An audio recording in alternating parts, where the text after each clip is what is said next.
Hi, this is Medi Ivy Harrison. I'm a national best-selling author and I help writers with writing mentorships, which is a 10-week program where I help you work through an entire book within 10 weeks if you are ready to commit to 1 to 2 hours a day of writing. I help you with writing skills, with dialogue, writing scenes, shaping the whole plot of your book, making sure that your voice is unique. And then I also help you work through some of the demons in your head that are telling you to stop, that are telling you that you're not good enough, or that are telling you that your book doesn't matter and there's no reason for you to work so hard at it. So you can find out more about that at www.mediivymentorships.com. Today I am confessing to a serious problem that I had for probably the first 10 years of my career. This probably drove my first agent crazy, although my guess is that I was not the only client of his who had this problem. I kept wanting him to tell me what book I should write next. I remember us having multiple conversations where he would say, well, what book do you want to write next? And I would say, well, what book do you think I should write next? And I look back on these conversations and I feel a kind of sadness for the person that I was then, um, and a little bit of sadness for my poor agent, uh, trying to figure out what to tell a creative person who wanted to be told what to do. And I can see looking back that I'd spent so much of my life um, wanting to find out what the rules were, trying to figure out what the system was. I've been very good at school because school is a system, and you figure out how to take tests, right? You learn the material, you study the material. The material is written down in a book. If you memorize all of it, then you will do very well on the test. And I just kept wanting everything to be like that. You just give me the information, then I read the information, then I regurgitate the information. And in some ways, my desire to be a writer was like the exact opposite. It's the thing that has sort of propelled me into becoming a completely different kind of person. It's a thing that still is part of my life that is like the exact opposite of everything else that my life had been leading me to until, maybe 5 or 10 years ago. And this desire for someone else to tell me what my next book should be, I mean, it came out. I remember when my first successful book was The Princess and the Hound. And I remember I sent to my agent, a list of possible next books. And he was like, well, which of these is the one you most want to present to your editor? And I couldn't pick. And so we sent all of them, and she didn't really like any of them. And finally, I waited until she said, hey, we'd like you to write a sequel. And then I wrote a sequel. And that's how my career worked. For a long time, I just kept waiting for other people to tell me what I was supposed to write. I kept waiting for like a trend to emerge, or I mean, this makes it sound like I had no creativity. I am a very creative person, and I was creative within these constraints of like trying to have other people tell me what to do, what to write about. And I'd grown up in a system that especially it didn't encourage women to have their own ideas about what they were supposed to do with their lives. And I think I just kept waiting for other people to tell me this big information about what who I was supposed to be, even as I fought against it in other ways. I didn't like it when people told me what to be or what to do. And in some ways, I mean, I tell the story sometimes that my agent sat down with me and he looked at a list of, with this happened all the time, where I'd give him a list of things and I'd be like, tell me what to write.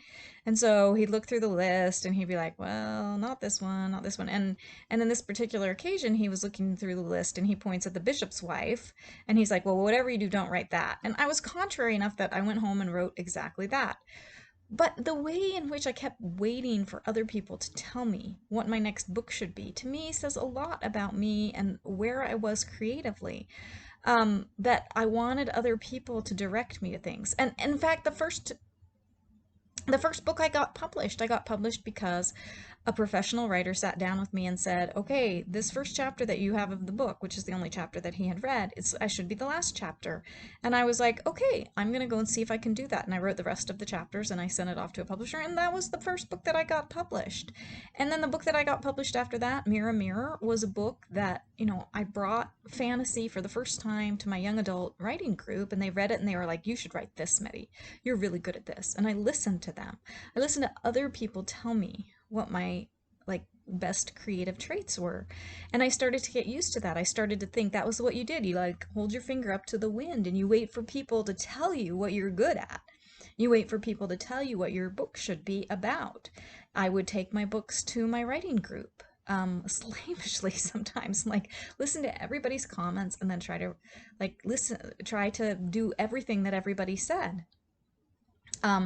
And easily lost any sense that I had of what I wanted my book to be, because I was just looking at other people trying to find out what they thought the book should be. And then my agent would be like, this is a book written by committee. You have to stop writing by committee. And after that, I spent 6 or 7 years without a writing group, which was sad.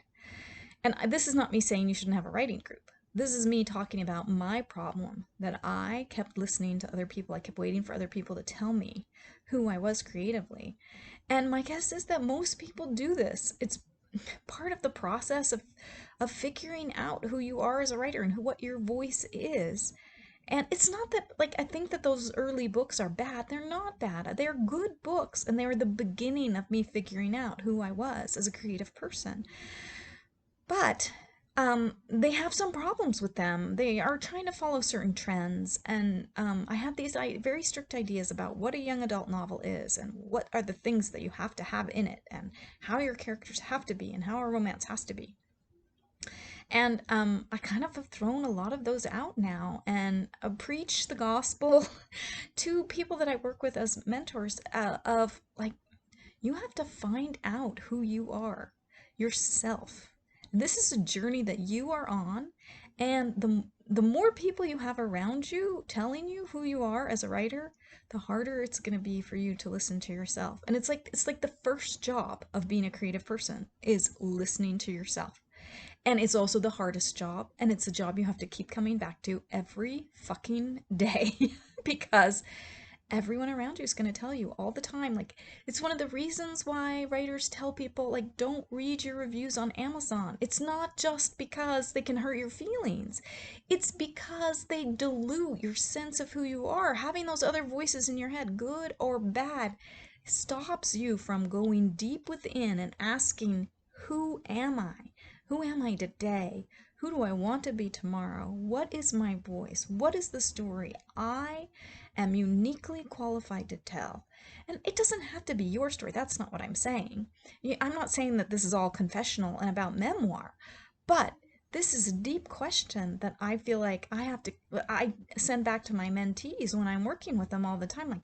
I can tell you, I can give you a reaction to your book. I can reflect back to you what you are saying to me, but I can't tell you what your book is supposed to be, and I can't tell you who you are as a writer.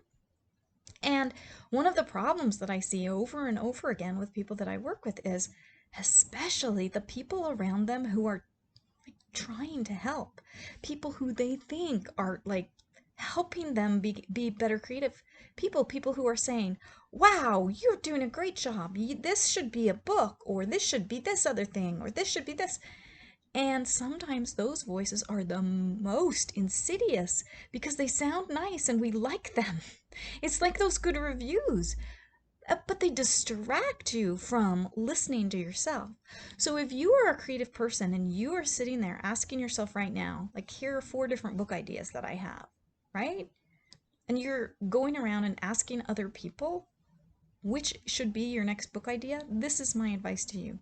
Stop asking other people a question that only you can answer for yourself, and start getting used to sitting in silence and just asking yourself again and again, looking at those books, deciding which one you want to be remembered for when you're dead, which one you want to work on the most, which one, if someone told you don't work on that, you would immediately say, oh, that's the book I'm going to work on. Other people cannot answer this question for you, and listening to them is just getting in your way. That's my best advice to every creative person out there.